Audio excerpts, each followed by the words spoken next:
everyone. Welcome to the Frontier Academy. Myself Monali Verma. Basically इस channel पर हम टीचिंग प्रोफेशन से रिलेटेड सारी information and material of all subject provide कराएंगे such as CTET, UPTET, NVS, KVS. आज हम इस वीडियो में बात करेंगे कि सीटेट एग्जाम के लिए साइंस सब्जेक्ट को किस तरीके से प्रिपेयर कर सकते हैं एंड इसमें सिलेबस क्या क्या होता है, और साथ साथ ये भी बात करेंगे कि इफेक्टिवली हम हमारी स्टडी को किस तरीके से प्लान कर सकते हैं. चलिए स्टार्ट करते हैं. टोटल 150 मार्क्स में से साइंस की विटीज की बात करें तो साइंस 30 मार्क्स का पूछा जाता है, जिसमें पार्ट ए 20 मार्क्स असाइन किया जाता है और part B 10 marks. Part A में हमारी साइंस कंटेंट आता है जो कि 20 मार्क्स का आता है. पार्ट बी हमारा साइंस पेडागोजी आता है जो कि 10 मार्क्स का आता है. 20 मार्क्स हमारे पूरे हाथ में होते हैं, क्योंकि अगर हम कंटेंट पूरी अच्छी तरीके से बुक्स में से प्रिपेयर करके नोट्स बना के हम अच्छे से इसको प्रिपेयर कर ले तो हमारे 20 मार्क्स में से 18-17 मार्क्स तो कहीं नहीं गए. तो चलिए स्टार्ट करते हैं. चैप्टर हमारा सबसे पहला चैप्टर है हमारा फूड, जिसे कहते हैं भोजन. अब फूड तो वैसे बेसिकली काफ़ी डिटेल में पढ़ाया जाता है. टॉपिक्स इसके अंदर बहुत सारे होते हैं, पर हमने प्रीवियस ईयर्स के क्वेश्चंस को देख के हमने ये देखा है कि कौन कौन से टॉपिक्स में से किस तरीके के क्वेश्चंस आते हैं, तो हमने वही इसके अंदर टॉपिक्स कवर करे हैं. सबसे पहले हमारा है source of food. Source of food माने भोजन के स्रोत. भोजन हमें कहाँ कहाँ से मिलता है. भोजन हमें प्लांट से मिलता है, भोजन हमें एनिमल से मिलता है. फिर सेकंड टॉपिक इसके अंदर ही आता है कंपोनेंट ऑफ फूड. भोजन के अवयव जैसे कि न्यूट्रिएंट्स, कार्बोहाइड्रेट, प्रोटीन, फैट और मिनरल्स, है ना. फिर आता है हमारा third topic maintenance of food quality. मतलब फूड की मेंटेनेंस हम कैसे कर सकते हैं, तो हम उसे क्लीनिंग ऑफ फूड, फूड की सफाई करके, और प्रिजर्वेशन ऑफ फूड, फूड को संरक्षण करके मतलब स्टोर करके हम फूड को मेंटेनेंस कर सकते हैं. फिर अब आते हैं, हम आगे बढ़ते हैं सेकंड चैप्टर हमारे. अब आते हैं सेकंड चैप्टर की तरफ, द लिविंग वर्ल्ड, सजीव जगत. ये बहुत ही लेंथी चैप्टर है और इम्पोर्टेंट भी काफ़ी है, और इसमें से काफ़ी मार्क्स का हमें मिलता है एग्जाम में. तो सबसे पहले हम इसमें टॉपिक पढ़ते हैं सेल. सेल क्या होता है? Basic unit of life. फिर इसका component of cells. Component of cells में हम पढ़ते हैं plasma membrane, cell wall, cytoplasm. इन सब के बारे में हम इन डिटेल पढ़ते हैं. फिर हमारा सेकंड टॉपिक है क्लासिफिकेशन ऑफ प्लांट किंगडम, जिसे कहते हैं पादप जगत. पादप जगत का वर्गीकरण कैसे हुआ? दो पार्ट्स में डिवाइड किया गया है, क्रिप्टोगेम्स और फेनिरोगेम्स. ठीक है. क्रिप्टोगेम्स के अंदर हमारी एल्गी, ब्रायोफाइटा, टेरिडोफाइटा आता है. इसे हम इन डिटेल्स पढ़ेंगे चैप्टर के अंदर. फेनिरोगेम्स हमारे जिम्नोस्पर्म और एंजियोस्पर्म. जिम्नोस्पर्म्स वो होते हैं जो नेक शीट से हम देख सकते हैं, एंजियोस्पर्म होते हैं कवर शीट वाले. फिर हम थर्ड टॉपिक पढ़ेंगे प्लांट्स. पार्ट्स ऑफ प्लांट्स पढ़ेंगे.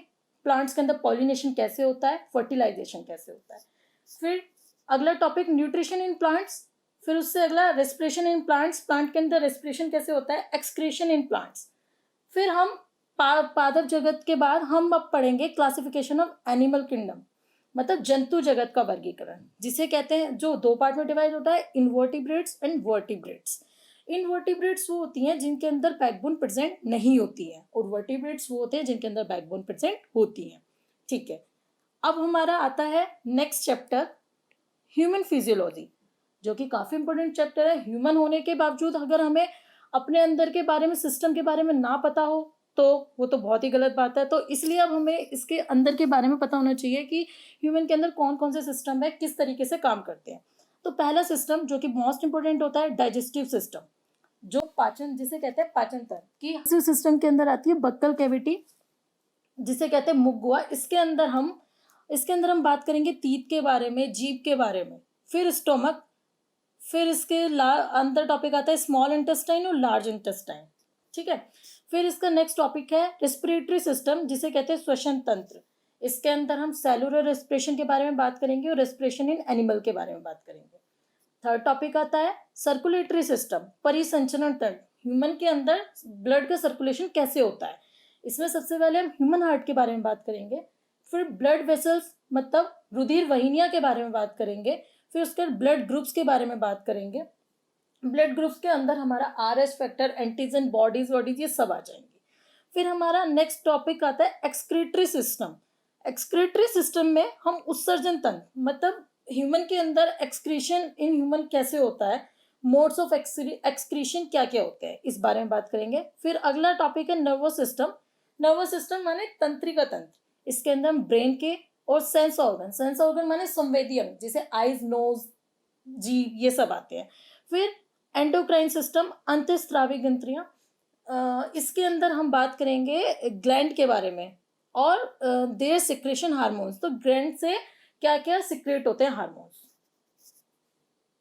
आगे बढ़ते हैं टॉपिक पे, रिप्रोडक्टिव सिस्टम। इसके अंदर हम male reproductive system, female reproductive system, फिर एडोलसेंस और सेक्स डिटर्मिनेशन, ये सब पढ़ेंगे। फिर अगला टॉपिक है स्केलेटल सिस्टम। स्केलेटल सिस्टम क्या है, ऑल जॉइंट्स के बारे में पढ़ेंगे, हमारे बॉडी में जो जो जॉइंट्स पाए जाते हैं उनके बारे में इन डिटेल हम पढ़ेंगे। ठीक है, अब हम आगे बढ़ते हैं फोर्थ चैप्टर के, नेचुरल रिसोर्सेज, प्राकृतिक संसाधन। इसमें से भी 1 या 2 मार्क्स का एग्जाम में हमें मिल जाता है। इसके अंदर हम पढ़ेंगे air, water, soil, energy resources, biodiversity, biodegradable and non biodegradable, इनके बारे में हम इन डिटेल पढ़ेंगे। बायोडाइवर्सिटी क्या होती है, जिसमें विभिन्नताएं पाई जाती हैं, और बायोडिग्रेडेबल वो पदार्थ जो कि हमारे अपघटित हो जाते हैं माइक्रो ऑर्गेनिज्म के द्वारा, और जो अपघटित नहीं होते सूक्ष्म जीवों के द्वारा उन्हें कहते हैं नॉन बायोडिग्रेडेबल। फिर नेक्स्ट चैप्टर आता है हमारा नेचुरल फिनोमिना। जैसे कि नाम से हो रहा है, प्राकृतिक घटनाएं। घटनाएं कैसे होती हैं, नेचुरल, विंड, हवा, साइक्लोन, तूफान, स्ट्रोम, थंडर स्ट्रोम जिसे कहते हैं, कड़कना मतलब बिजली का कड़कना, अर्थक्वेक, भूकंप। अगला चैप्टर, यहाँ तक हमारा बायो कंप्लीट हो जाता है जैसे कि साइंस में। अब हमारा आता है केमिस्ट्री, स्टेट्स ऑफ मैटर्स, द्रव्य की अवस्थाएं, इसके बारे में हम इन डिटेल पढ़ेंगे। और इसमें ये भी काफ़ी लेंथी चैप्टर होता है, बट इसमें जो इम्पोर्टेंट टॉपिक्स हैं हम उन्हीं को ही कवर करेंगे। जैसे कि पहला, क्लासिफिकेशन ऑफ मैटर।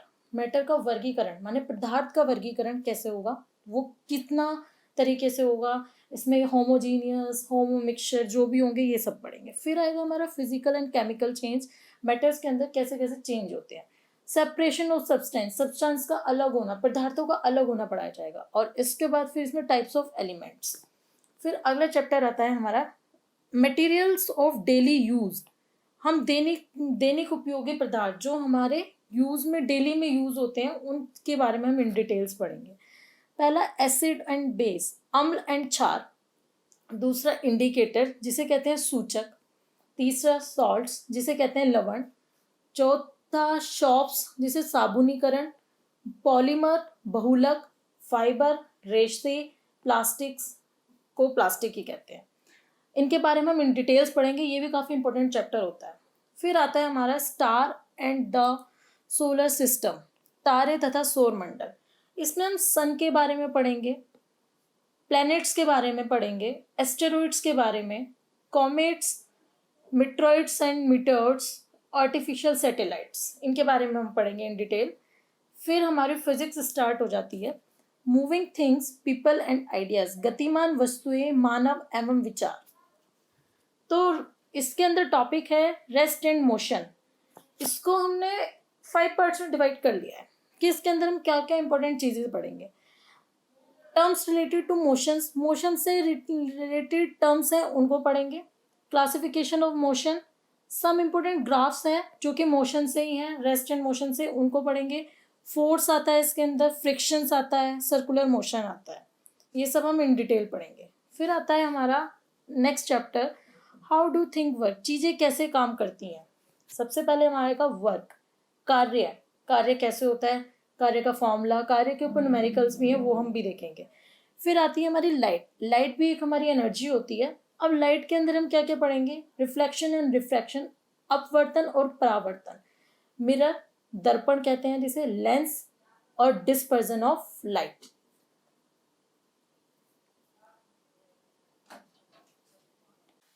अब लाइट एनर्जी के बाद आगे टॉपिक पे आते हैं हम साउंड एनर्जी। ठीक है,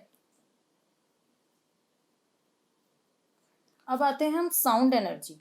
साउंड एनर्जी, वैसे तो साउंड भी काफ़ी बड़ा टॉपिक है, बट इसके अंदर जो इम्पोर्टेंट टॉपिक्स हैं जो कि प्रीवियस क्वेश्चंस में आते हैं बस वही हमने कवर करे हैं। जैसे कि क्वालिटी ऑफ साउंड, रेजोनेंस, अनुनाद, डॉपलर इफेक्ट, इन तीनों के बारे में डिटेल पढ़ेंगे। फिर आती है next energy, heat energy. Heat के अंदर भी हम 3 पार्ट्स में डिवाइड किया हुआ है। जो जो टॉपिक्स हम पढ़ेंगे, transfer of heat, measuring temperature, और स्पेसिफिक हीट मतलब विशिष्ट ऊष्मा क्या होती है हमारी। फिर हम एनर्जी पढ़ेंगे, मैकेनिकल एनर्जी और लॉ ऑफ कंजर्वेशन। ठीक है, नेक्स्ट चैप्टर आता है हमारा बायो का ही एक चैप्टर था जो रह गया था हमसे, तो वो हमने अब लास्ट में ले लिया, जिसे हमने कवर करा है माइक्रो ऑर्गेनिज्म, सूक्ष्म जीव। ये भी काफ़ी इंपॉर्टेंट चैप्टर है, इससे बहुत सारे इन्वेंशन ये सब चीज़ें आती हैं कि कौन से साइंटिस्ट ने कौन सी डिजीज़ के डिस्कवर किए, ये सब आती हैं। तो इसमें हम क्लासिफिकेशन ऑफ माइक्रोब्स पढ़ेंगे और यूजफुल माइक्रो ऑर्गेनिज्म पढ़ेंगे, हार्मफुल माइक्रो ऑर्गेनिज्म पढ़ेंगे और ह्यूमन को जो डिजीज होती हैं उनके बारे में इन डिटेल पढ़ेंगे।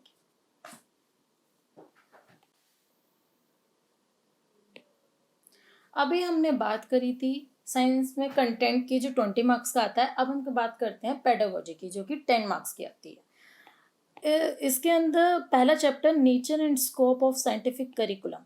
इसके अंदर टॉपिक्स जो हमने कवर करे हैं, मतलब इसका सिलेबस होता तो काफ़ी इन डिटेल है, पर पेडागोजी 10 मार्क्स की आती है, तो हम यही देखते हुए कि प्रीवियस में कौन कौन से क्वेश्चंस आए हुए हैं, किस टॉपिक पे आए हुए हैं, उसी को लेके हमने इसका सिलेबस कवर किया है। पहला AIIMS and objective of natural science. Natural science के क्या उद्देश्य होते हैं, क्या एम है, ये सब पढ़ेंगे। स्टेप ऑफ साइंटिफिक प्रोसेस, ये क्या स्टेप्स क्या हैं साइंटिफिक प्रोसेस के, वो पढ़ेंगे। साइंस का करिकुलम कैसा है, करिकुलम ऑफ साइंस, ये पढ़ेंगे। सेकेंड चैप्टर हमारा आता है AIIMS of teaching science in school. इसके अंदर हम डोमेन्स पढ़ेंगे, कॉग्निटिव डोमेन, साइकोमोटर डोमेन्स, ये सब चीज़ें पढ़ेंगे। फिर हम second objective of science teaching at different level, विभिन्न स्तरों पर पाठ्यचर्या, इसके लक्ष्य एवं क्रिया विषय वस्तु, ये पढ़ेंगे 2005 में जो हुआ है। ठीक है, चैप्टर थर्ड पढ़ेंगे फिर importance of science and it's understanding, विज्ञान का महत्व और इसकी समझ। विज्ञान एक वरदान है या अभिशाप, इसके बारे में पढ़ेंगे। इस पे 1 मार्क्स के क्वेश्चन कभी कभी प्रीवियस ईयर्स में पूछे गए हैं। फिर उसके बाद हम यूनिटरी अप्रोच के बारे में पढ़ेंगे कि हमारी एकीकृत उपागम क्या क्या है। इसमें हम कोठारी कमीशन के बारे में पढ़ेंगे। Difference between integrated approach and disciplinary approach के बारे में पढ़ेंगे और कंस्ट्रक्टिव अप्रोच, रचनात्मक दृष्टिकोण के बारे में पढ़ेंगे। फिर आता है हमारा टीचिंग मेथड ऑफ साइंस, विज्ञान शिक्षण की विधियाँ, जो कि इम्पोर्टेंट टॉपिक है, इसमें से क्वेश्चंस आ जाते हैं। जैसे कि पहला लेक्चर मेथड, व्याख्यान विधि, जो कि अधिकतर कॉलेजों में, यूनिवर्सिटी में ये विधि अपनाई जाती है। लेक्चर कम डेमोस्ट्रेशन मेथड। थर्ड आता है हमारा ऑब्जर्वेशन मेथड, जो कि मोस्ट इंपॉर्टेंट है, इससे क्वेश्चन मोस्टली पूछे जाते हैं। फिर फोर्थ है laboratory method, heuristic method and problem solving method. इनको हम इन डिटेल पढ़ेंगे, किसने इसके बारे में क्या क्या कहा है, ये सब पढ़ेंगे। फिर अगला चैप्टर आता है हमारा इनोवेशन, नवाचार। इसके अंदर प्रोजेक्ट मेथड ही आता है, जिससे क्वेश्चन कभी कभार आ जाता है, कभी नहीं पूछा जाता, पर फिर भी हम इसको कवर करेंगे, क्योंकि हम अपने हाथ से मार्क्स नहीं छोड़ सकते ना, कि अगर 1 मार्क्स का भी आता है कि उसे छोड़ दें। फिर अगला है टीचिंग एड्स, शिक्षक सहायक सामग्री। ये इंग्लिश में तो मोस्ट इंपॉर्टेंट है, पर हिंदी में, साइंस में इससे कभी कभार आते हैं क्वेश्चन, पर वही है कि जब हम इंग्लिश में कवर कर लेंगे तो हमारा साथ साथ साइंस में भी कवर हो जाएगा। क्लासिफिकेशन ऑफ टीचिंग एड्स, इसमें ये 3 पार्ट्स में डिवाइड होता है, visual aids, visual audio aids and audio aids, जिसे हम दृश्य सहायक सामग्री, दृश्य श्रव्य सामग्री और श्रव्य सहायक सामग्री कहते हैं। Thank you for watching this video. अगर सेशन पसंद आया हो तो लाइक एंड शेयर करें, और अगर आप हमसे नहीं जुड़े हैं तो चैनल को सब्सक्राइब करें, जिससे आने वाली वीडियो की नोटिफिकेशन आपको मिल सके। Thank you.